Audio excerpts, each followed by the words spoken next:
presidente Daniel Noboa declara nuevo estado de excepción por grave conmoción interna en 6 provincias del país y un cantón de la Azuay para combatir al terrorismo.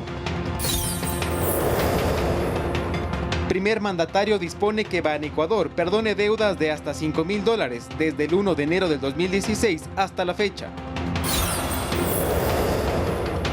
Octaviano Antonio Goncalves es el nuevo ministro de Energía y Minas en reemplazo de Roberto Luque, que presidía la cartera de Estado de manera temporal.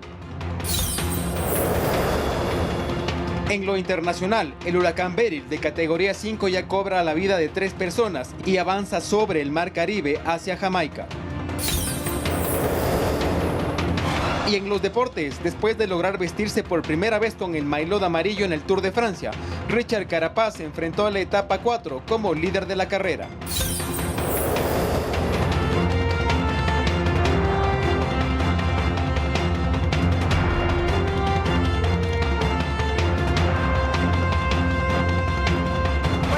Martes 2 de julio del 2024, bienvenidos a la emisión estelar de Noticias 7. Los invitamos para que nos sigan en el telégrafo.com.es, ecuadortv.es, en el dial de Pública FM y a través de nuestras redes sociales. Fer, buenas noches, ¿cómo estás?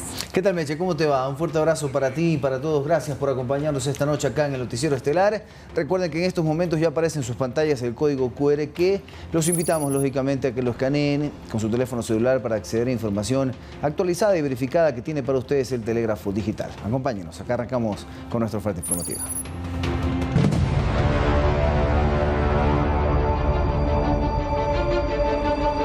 Estado de excepción focalizado, nuevo decreto. Así es, mucha atención a esta información. El presidente Daniel Noboa emitió un nuevo decreto ejecutivo para declarar el estado de excepción por grave conmoción interna en 6 provincias del país y un cantón de la Azuay. El documento oficial cuenta con el aval de la Asociación Mundial de Juristas y busca fortalecer las estrategias en la lucha contra el crimen organizado. Llevamos meses de una lucha sin tregua contra el crimen organizado y el narcoterrorismo. Este martes se decretó el estado de excepción focalizado para combatir justamente a los grupos armados. Mediante el decreto ejecutivo 318, el presidente Daniel Noboa dispuso nuevas medidas, como suspender el derecho a la inviolabilidad del domicilio, de la correspondencia o limitar reuniones en espacio público que sean identificadas como amenaza a la seguridad ciudadana. El estado de excepción aplica en las provincias de Guayas, Los Ríos, Manabí, Orellana, Santa Elena, El Oro y en el cantón Ponce Enríquez de la Azuay. En esos territorios se decretó que continúe la movilización e intervención de las Fuerzas Armadas y de la Policía Nacional. A través de un comunicado, la Presidencia de la República señaló que con esta decisión, el presidente Noboa fortalecerá las estrategias de lucha contra el crimen organizado y el terrorismo, precautelando el bienestar y la seguridad ciudadana de todo el país, especialmente en estos sectores. El decreto consta de 48 páginas en las que se argumentan las motivaciones para declarar estado de excepción por grave conmoción interna y conflicto armado interno. Además de contar con el respaldo de un informe elaborado por la Asociación Mundial de Juristas, una organización que en su calidad de observadora jurídica analizó si el documento oficial se enmarca en el marco constitucional. Rotundamente los estados de excepción son constitucionales.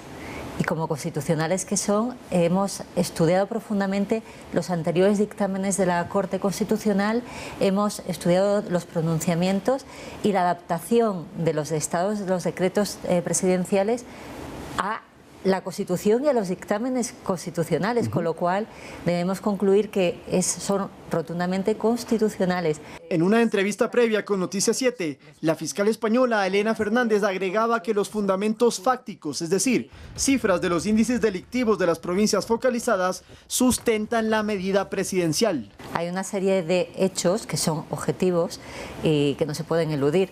Entonces, esos hechos van a quedar acreditados o quedan acreditados y efectivamente denotan o determinan la necesariedad de la declaración del estado de excepción, pues para garantizar la seguridad del Estado. Desde el Ejecutivo se espera que el aval de la Asociación Mundial de Juristas sirva como elemento adicional para el análisis que haga la Corte Constitucional previo a la aprobación del decreto, tomando en cuenta que los últimos 2 estados de excepción fueron calificados de inconstitucionales. Alcaldes del país también han exhortado a viabilizar el estado de excepción para recuperar la seguridad en sus municipios.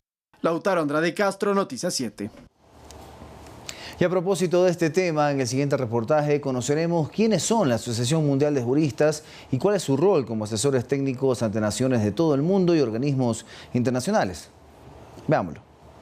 Es considerada la organización que otorga lo más cercano a un premio Nobel del Derecho. La componen los más altos exponentes del área jurídica y lleva varias décadas de historia. Surge especialmente después de la Segunda Guerra Mundial, como consecuencia de los acuerdos de paz, después de este conflicto armado. Tres figuras reconocidas de la posguerra, Charles Ryan, Earl Warren y Sir Winston Churchill, pusieron los primeros cimientos para su creación, aunque vería la luz años después. Toma carta de naturaleza en el año 63 en el Congreso de Atenas. Es una asociación, como digo, que integra más de 3.000 juristas. Entre sus miembros también han desfilado líderes como Nelson Mandela, es decir, figuras internacionales y estadounidenses. Presidentes como John F. Kennedy, Lyndon Johnson, Eisenhower y un largo etcétera, personalidades de gran prestigio se fueron vinculando a la World Jurist Association. Y desde entonces explican que su objetivo ha sido aunar, hacer causa común de la comunidad jurídica internacional, para que siempre que sea menester en diferentes países, en diferentes regiones, podamos aportar un grano de arena con una observación imparcial. Además cuenta con un estatus consultivo por parte de las Naciones Unidas, lo que significa que la sociedad civil y los estados acuden a la asociación en busca de sus criterios o asesoría. Y el interés nuestro no es otro, nada distinto, que apoyar a aquellos países, apoyar a aquellas sociedades en situaciones concretas cuando así nos lo pide la sociedad civil. Por eso realizaron un informe jurídico sobre los estados de excepción en el Ecuador para avalizar su legalidad y aplicación en medio de la coyuntura que vive esta nación. Lautaro Andrade Castro, Noticias 7. Ban Ecuador, condonación de créditos coactivos. El primer mandatario dispuso a Ban Ecuador que perdone deudas de hasta $5.000 desde el 1 de enero del 2016 hasta la fecha. Con esta medida se beneficiarán más de 7.000 clientes a nivel nacional. Quiero dirigirme a ti hoy. He dado la disposición a Ban Ecuador que no te cobren más. Que todas las operaciones coactivas de hasta $5.000 desde el 2016 hasta la fecha sean perdonadas. El anuncio lo hizo el presidente Daniel Noboa a través de redes sociales. Las deudas de hasta $5.000 en Ban Ecuador serán perdonadas, es decir, borradas del sistema. Esto será para las operaciones desde el 1 de enero del 2016 hasta la fecha. Esta primera fase, que es una condonación o un perdón de la deuda, son 7.000 clientes del banco y estamos hablando de un monto aproximado de $18 millones. Pero, ¿cómo se puede acceder a la condonación de deudas? El proceso de condonación es automático. Nuestra área de sistemas establece los clientes que a la fecha de hoy tengan un saldo total menor hasta 5.000 y simplemente los dan de baja en el sistema y dejamos de reportar esos clientes a los organismos de crédito. Sin embargo, esta sería solo la primera fase. La segunda se dará a través del refinanciamiento de deudas con coactiva que superen los $5.000 y la tercera fase con las operaciones vencidas. La segunda y la tercera fase, que es una fase de reestructuración de cartera, estamos hablando de por lo menos 150.000 de nuestros clientes. Para Francisco Miño, presidente de Ban Ecuador, perdonar estas deudas no afecta a la liquidez del banco y asegura que están 100% cubiertas. La colocación nuestra más o menos es de entre 40 y 50 millones por mes y nuestro monto promedio de crédito son de $5.000. Al menos el 80% de los créditos que otorga Ban Ecuador se destinan al sector agropecuario y se trabaja en productos más accesibles. Estamos trabajando en dos productos focales, en dos segmentos focales que nos ha pedido el presidente, el segmento de jóvenes, que es un segmento que necesita capital para seguir con sus ideas, y el segmento de mujeres. En estos segmentos tenemos productos inclusivos, estamos tratando para reducir la tasa y estamos consiguiendo fondos de cooperación internacional para fondear con más capital estos productos. En total, Ban Ecuador maneja una cartera de aproximadamente $1.000 millones que se reparten para más de 340.000 clientes a nivel nacional. Edison Saavedra, Noticias 7. Y la campaña de socialización para registrar las cuentas de los beneficiarios del bono y pensiones del MIES se realizará durante todo julio. Técnicos del Ministerio visitarán las áreas urbanas y rurales para facilitar el registro de cuentas en la plataforma de la institución. Los balcones de servicio del MIES recorrerán el país para ayudar a los beneficiarios de bono y pensiones a registrar sus cuentas, ya sea de bancos, mutualistas o cooperativas. Incluso en muchos casos, en el momento en que las personas llegan en búsqueda de información, personal del Ministerio de Inclusión Económica y Social los guiará para realizar este trámite. Sí, no tiene ningún costo, tienen la posibilidad de generar algo que se llama una cuenta básica. La cuenta básica no tiene costo a nivel nacional. En Guayaquil, la ministra Zaida Rovira fue parte de una de las jornadas que se realizó en esta segunda fase de campaña denominada Pago en Cuenta. El objetivo de las autoridades es que los cerca de 1.100.000 beneficiarios sean parte del sistema financiero hasta finalizar el año. Les damos una lista de instituciones bancarias que puedan decidir, pero obviamente en el marco de la libertad que tienen las personas en el país pueden abrir una cuenta en cualquier institución del sistema financiero. Los balcones del servicio estarán en todo el país, ciudades, zonas rurales y urbanas. El proceso de registro no tarda. El único requisito es tener la cédula de identidad y el certificado de cuenta. Nos vamos a ahorrar cerca de 4.5 millones de dólares en el pago a las concentradoras, que son dinero que van a ir a fortalecer y mejorar los servicios de atención prioritaria y los servicios sociales del Estado. El ahorro que se produzca al no utilizar las ventanillas para pagos y retiros será invertido en al menos 40.000 nuevos núcleos familiares, quienes se beneficiarán del apoyo económico gubernamental. Sofía Vintimilla, Noticias 7. De enero a mayo de este 2024 se realizó el pago de 7 millones de dólares a los diferentes núcleos de Solca en el país y se está a la espera de una auditoría para el desembolso de 80 millones a una deuda heredada por el gobierno que ascendía a 141 millones de dólares.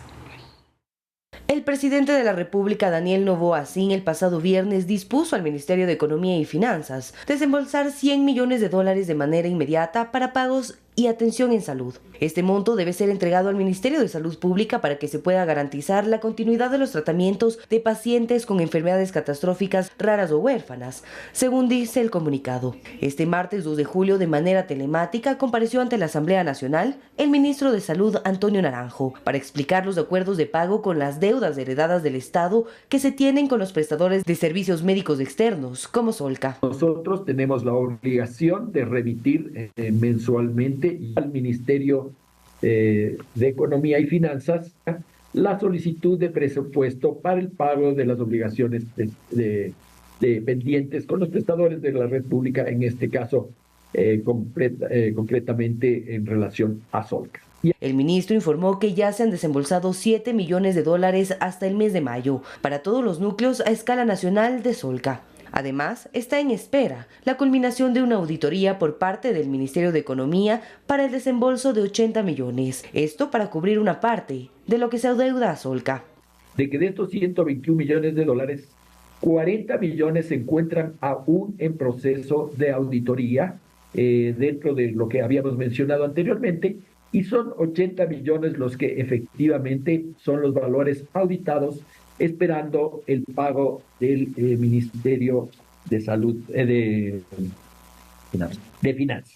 Por otra parte, también se solicitó la comparecencia del presidente del directorio del Instituto Ecuatoriano de Seguridad Social, IES, pues con Solca Quito tiene una deuda heredada desde el gobierno de Rafael Correa en el 2010, que asciende a los 120 millones de dólares, pero que a la fecha es de 103 millones, por el reciente pago del IES de 17 millones de dólares. Por otra parte, Solca Guayaquil reanudó la recepción de pacientes del Instituto Ecuatoriano de Seguridad Social tras la reunión entre el secretario de la Administración Pública, Arturo Félix, y el presidente de esta Casa de Salud, José Yubín, donde se llegó a un entendimiento mutuo entre el gobierno y el Hospital Oncológico.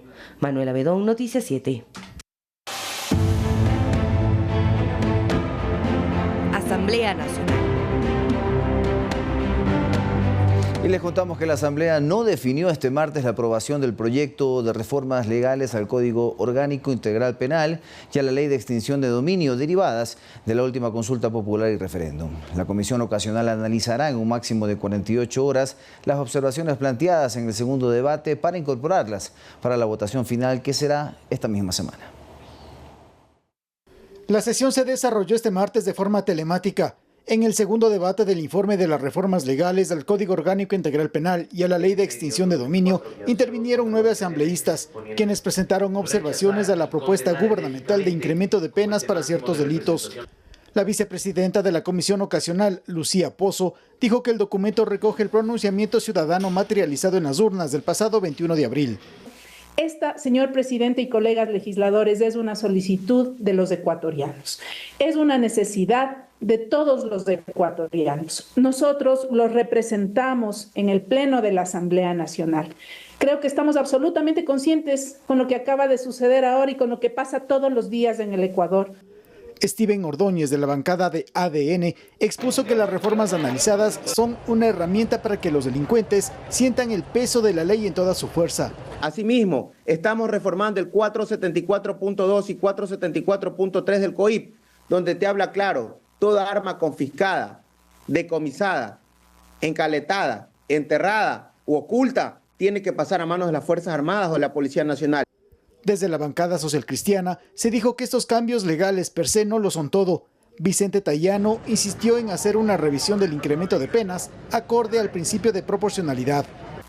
Es necesario que quede claro que el mandato de esta Asamblea Nacional es cumplir con el aumento de penas. En ninguna parte de lo antes referido se establecía el cómo y en cuánto. Y de allí es importante aterrizar este argumento en la discusión del día de hoy. Viviana Veloz, de la Revolución Ciudadana, puntualizó que estos cambios penales no son suficientes sin jueces o fiscales que hagan bien su trabajo. En abril, los ecuatorianos, colegas, le aprobaron en las urnas parte de las preguntas de la consulta popular, que se traduce a un sí desesperado frente a la ola de violencia que atraviesa el Ecuador. El presidente de la Comisión Ocasional propuso suspender el debate por un lapso de 48 horas para recibir las observaciones planteadas en la jornada y someter a votación del Pleno un texto final. Javier Ceballos, Noticias 7. La bancada oficialista de ADN cuestiona la estrategia usada en la Comisión de Fiscalización para archivar 3 juicios políticos a 3 exministros de Guillermo Lasso, para así adelantar la interpelación a la canciller de la República, Gabriela Sommerfeld.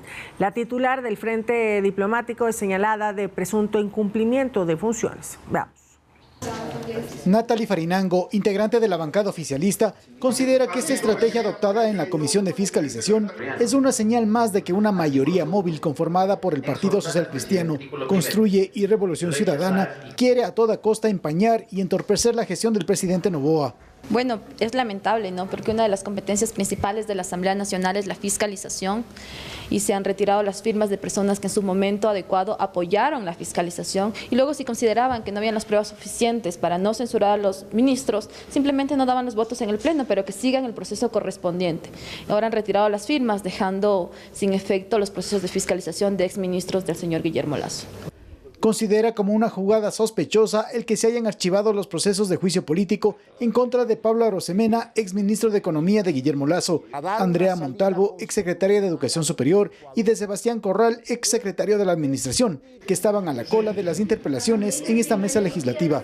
Bueno, es una clara presunción de que quieren ir ya por los ministros del actual gobierno, por la gestión que han realizado, atacando así la gobernabilidad del país. Bancadas como Pachacutic prefieren analizar con más profundidad este tema sin que eso signifique que la Asamblea caiga en una fiscalización a la carta. Es más, algún momento ya se hizo que se tome las decisiones en forma ordenada, cronológica, y aspiramos que se aplique el mismo principio para todos. Decisión de la Comisión de Fiscalización que no exime a estos u otros funcionarios de gobierno que respondan ante la justicia por sus inacciones u omisiones. Se explicó así desde la bancada de la Revolución Ciudadana. Que tienen que no olvidarse y ser juzgados en su momento, por supuesto. Luego de que la Asamblea defina la situación de Wilman Terán, Javier Muñoz y Maribel Barreno, ex autoridades de la Judicatura, el siguiente juicio político será a la canciller Gabriela Sommerfeld y a posterior de la ministra del Interior Mónica Palencia, quienes serán interpeladas por supuesto incumplimiento de funciones. Javier Ceballos, Noticias 7. Actualizando la información, con 3 votos a favor, 1 en contra y 5 abstenciones, la Comisión de Fiscalización calificó el proceso de juicio político a la canciller, con lo que empezarán a correr los plazos para la interpelación de la funcionaria de Estado. Y atención, porque mediante decreto ejecutivo 320, el presidente de la República, Daniel Noboa Sin, designó a Octaviano Antonio Goncalves Sabinovich como ministro de Energía y Minas. Con esta designación termina el reemplazo de Roberto Luque, quien se hizo cargo de esta cartera de Estado, luego de que el jefe de Estado solicitara la renuncia de Andrea Arrobo a inicios de mayo, al ser señalada como la responsable de que vuelvan las desconexiones de energía en nuestro país. Y preste atención, no habrá cortes de energía en el país, pese a que la hidroeléctrica Coca-Codo-Sinclair debió cerrar sus compuertas este martes por la acumulación de sedimento en su represa. Desde el Ministerio de Energía se informó que para suplir los megavatios que dejó de producir Coca-Codo, se comprará energía a Colombia. Las fuertes lluvias en la zona provocaron los sedimentos que obligan a suspender las operaciones para así proteger las turbinas.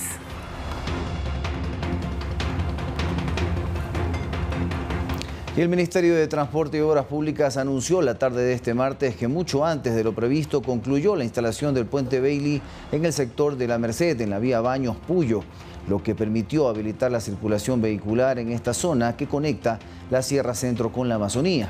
El puente tiene 51 metros de longitud y 6 metros de ancho. En su implementación intervinieron 40 personas entre técnicos y obreros, quienes trabajaron contrarreloj para habilitar este sector afectado por un deslave de consideración ocurrido hace 2 semanas.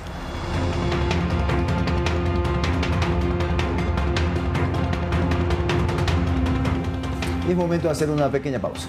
Y al regresar les contamos que la ministra de Educación, Alegría Crespo, ya anticipó que en la malla curricular del próximo año se insertarán nuevas materias. Les contaremos cuáles son al volver.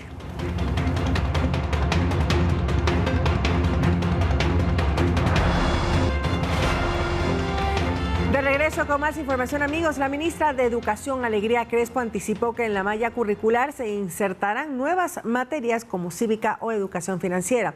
En las calles hay expectativa sobre este penso.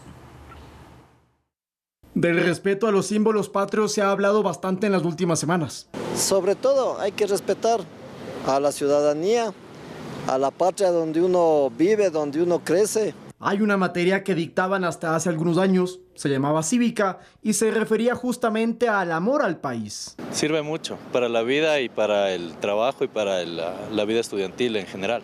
La ministra de Educación, Alegría Crespo, anunció que para fomentar los valores de los más jóvenes habrá modificaciones al pensum educativo. Cívica va a ser una materia nuevamente que comprende todo: la identidad nacional, la integridad ciudadana, el respeto a los símbolos patrios. Y aunque usted no lo crea, hoy en día hay jóvenes que desconocen de qué se trata este tópico. ¿Pero ustedes saben qué es la cívica? No, no sabemos qué es la cívica.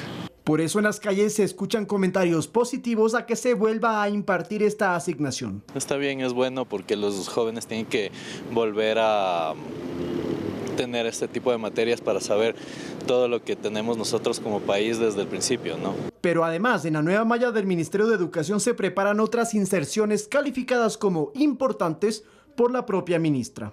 Educación para el desarrollo sostenible, educación socioemocional, educación vial, educación financiera. Todo esto con ética como eje transversal. Y en la opinión ciudadana llaman la atención principalmente la materia financiera y la vial. Me parece algo muy bueno para que todos los niños y jóvenes puedan aprender cómo manejar su dinero y no lo desperdicien, claro.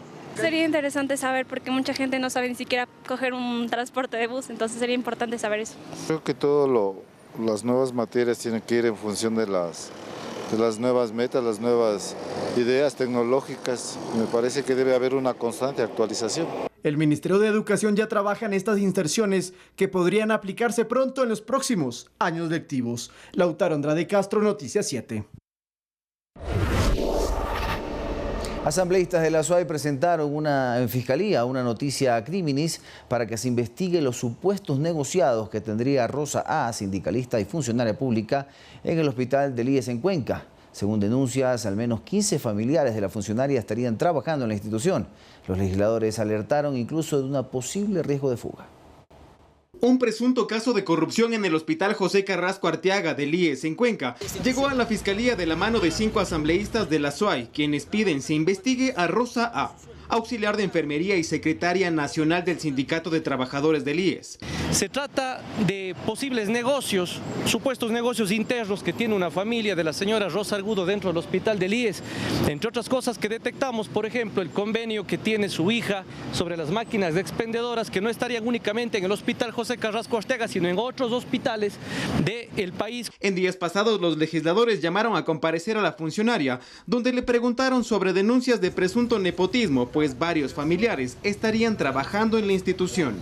Tenemos yernos, tenemos hijos, tenemos nueras, tenemos primos, tenemos varias familias. Es decir, más de 15 personas aparentemente estarían aquí dentro de la institución del Instituto Ecuatoriano de Seguridad Social.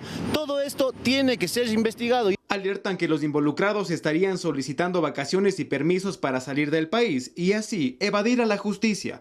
Es por esta alerta de una probable fuga de quienes deben ser ya investigados por la Fiscalía General del Estado. Nosotros vamos a llegar hasta las últimas consecuencias como legisladores. Estamos pidiendo que no salgan del país estas personas y que den cuentas y que accedan aquí a la justicia y obviamente pues respondan al país. Sobre Rosa A también recaen denuncias de posible enriquecimiento ilícito, pues los legisladores nos explican cómo con un sueldo de $1,295 puedan tener propiedades en varias provincias del país y un patrimonio de casi $500,000. Usted, además de esta remuneración, tiene otros ingresos por ser secretaria. Pregúnteme por escrito, yo no puedo contestar eso ahorita. Pregúnteme por escrito, le adjunto todo lo que usted me pida en el documento. Usted mantiene 9 predios en la ciudad de Quito.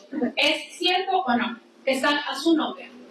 Nuevamente le pido el favor, me pasa esta pregunta, pero le juntamos los documentos. Tenemos información de bienes, de acciones, de un montón de temas que evidentemente tienen que ser justificados. A raíz de estas denuncias del gerente del Hospital José Carrasco Arteaga renunció a su cargo este 2 de julio.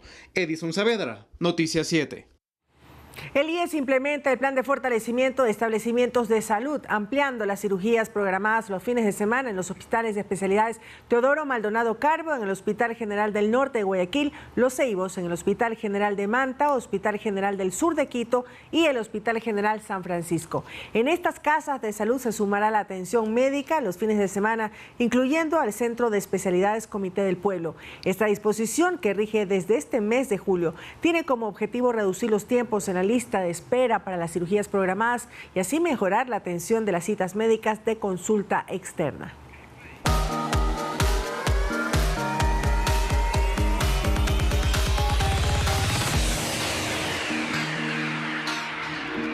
Y atención, porque el gobierno nacional efectuará un proyecto para mitigar la deforestación de bosques en el país.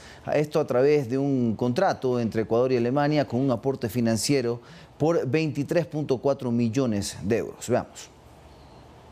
Ecuador inició la implementación de varias acciones para la conservación de más de 70.000 hectáreas de bosques nativos, manglares, páramos y demás áreas bióticas. El trabajo estará relacionado, entre otras cosas, a procesos de restauración forestal, seguimiento a la deforestación en el territorio y el fomento de iniciativas productivas sostenibles relacionadas con el manejo de bosques y el apoyo a las comunidades.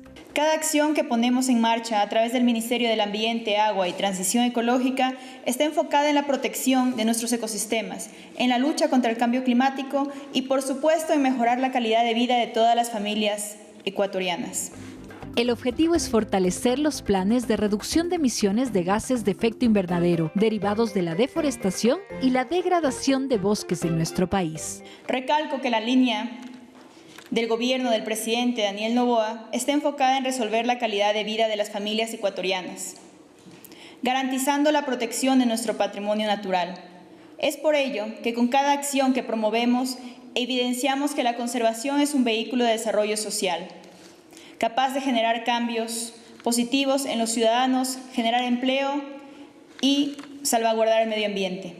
El aporte financiero para esta tarea será de cerca de 23.4 millones de euros, a través de un contrato establecido por los gobiernos de Ecuador y Alemania, por medio de un mecanismo de pago por resultados, un programa financiado por los gobiernos de Alemania y Noruega. El contrato fue suscrito por el gerente regional para América Latina del Banco de Desarrollo de Alemania y la ministra de Ambiente, Agua y Transición Ecológica, cuyas acciones se desarrollarán durante los siguientes 3 años. Sofía Vintimilla, Noticias 7.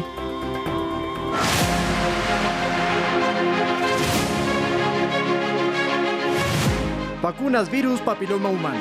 Prevención para el cáncer uterino. Y desde este 2024, el Ministerio de Salud incluyó dentro del esquema nacional de vacunación a niños varones para que reciban la vacuna contra el virus del papiloma humano. Actualmente el inoculante está disponible en todas las casas de salud a escala nacional para niñas y niños de 9 años de edad. En la siguiente nota les contamos la importancia de esta inmunización. ¿Sabía que el virus del papiloma humano es el causante del 70% de los diagnósticos de cáncer de cuello uterino? Según la Organización Mundial de la Salud, 4 de cada 5 personas con una vida sexualmente activa lo porta. Este ataca de manera distinta a hombres y mujeres. Han reportado el 1% de casos de cáncer de pene. En Ecuador, desde el 2014, se inició con la vacunación contra este virus a niñas de 9 años de edad. Este 2024, el Ministerio amplió su cobertura para niños varones. El día de ayer, 1 de julio, se va a vacunar solamente a niños y niñas de 9 años. 9 años, 11 meses, 29 días. El inoculante lo puede recibir en cualquier centro de salud a escala nacional. Se trata de una vacuna de una sola dosis que protege de 4 genotipos del virus. Así lo explica la encargada del área de vacunación de la Casa de Salud del sector de las casas en Quito. Se le contiene 4 cepas, que es la 6 y la 11 para evitar las verrugas genitales y la 16 y 18 que es para evitar el cáncer cervicouterino. Desde la última campaña ya solamente se les va a colocar una sola dosis. Se ha comprobado que con una sola dosis los niños están protegidos contra el cáncer del cervicouterino.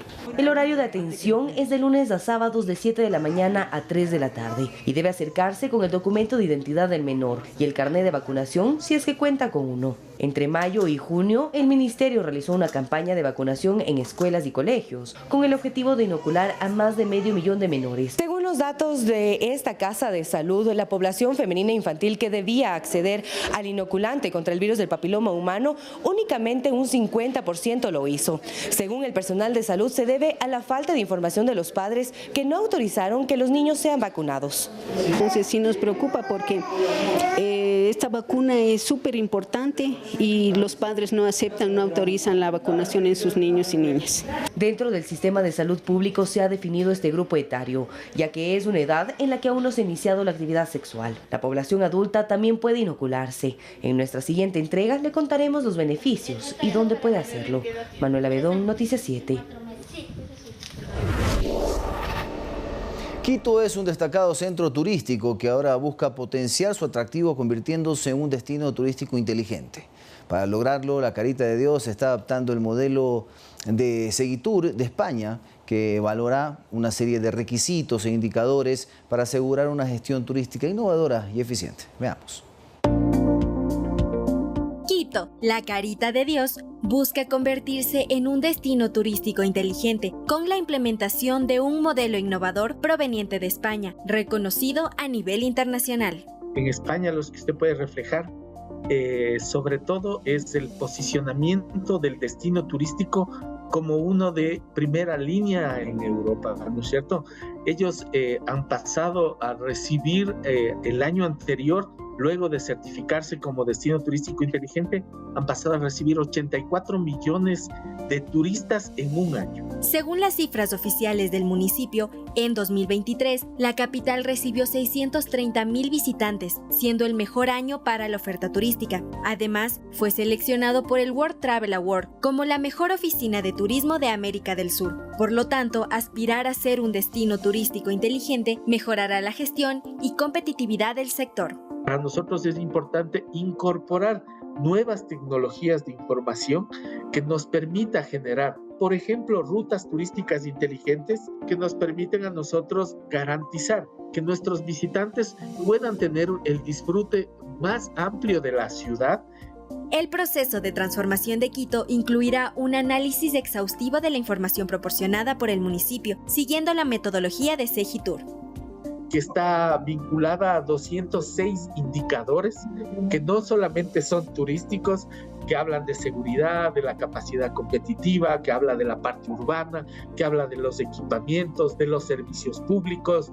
Entrar a este proceso es entrar a un proceso en el que vamos a tener una evaluación de terceros o de externos que lo que nos permite a nosotros es saber en qué condiciones de madurez está el destino del Distrito Metropolitano de Lima. Se prevé que esta iniciativa atraerá un mayor número de turistas extranjeros, lo que impulsará significativamente las ventas en el sector turístico y beneficiará a los empresarios locales. Con esta estrategia, Quito se posiciona como un líder en innovación turística, garantizando una experiencia única y enriquecedora para sus visitantes, mientras promueve el desarrollo sostenible y económico de la ciudad.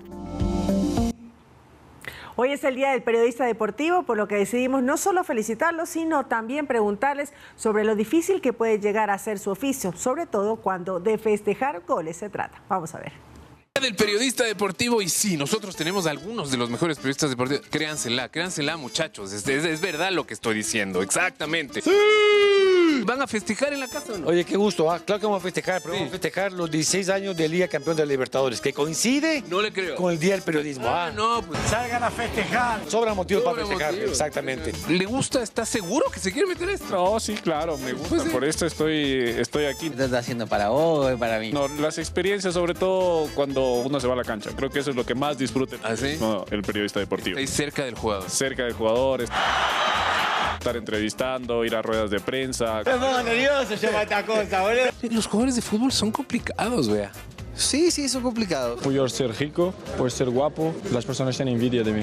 Hay que saber tratarlos también. O sea, más que complicados, yo diría que también tienen muchas cosas atrás que por ahí un poco les molesta y que hemos tomado la decisión de no hablar más con la prensa. Y que a veces el periodismo deportivo tampoco entiende. Hay que entenderse de lado y lado, creo yo. ¿Usted está de acuerdo con que hay el Día del Periodista Deportivo? No. ¿Por qué no? ¿Por qué no? ¿Cómo así? ¿Para qué va a estar festejando aquí? Nuestra vida es un festejo completo. Es difícil del periodista deportivo a veces es eso de tener que comentarle o festejarle goles a su equipo rival. Y mantenerte dentro de tus cabales. ¡No! Liga Independiente, me tocó comentar. Y toca meter la alegría a pesar de que Liga quedó campeón. Un clásico del Astillero que se jugó como final de campeonato, me tocó trabajar ese partido, pero claro, Melé fue campeón. Desde chico mi cosita era esa, y no tenía tanta experiencia como para aguantarme, me pude aguantar, me costó mucho. Pero la verdad es que uno tiene que ser lo más profesional posible. ¡Que vivan los periodistas deportivos! Felicitaciones, Fer, y a todos los compañeros del canal por ese excelente trabajo que hacen. Más que trabajo, diversión, Fer. Sí, la verdad es que cuando uno disfruta el trabajo que hace es fantástico. Es verdad que el tema del periodismo deportivo es muy diferente a lo que hacemos quizás acá en noticias, pero creo que todos disfrutamos lo que hacemos. Es importante disfrutar día a día lo que uno hace y lógicamente pues poder transmitirles alegría y ese profesionalismo a la gente. Me caes mejor ahora que sé que tu corazón es azul. Bueno. Yo sí lo puedo decir porque no soy periodista deportivo. Nos vamos a la pausa. No hay por qué ocultarlo. Vamos a la pausa.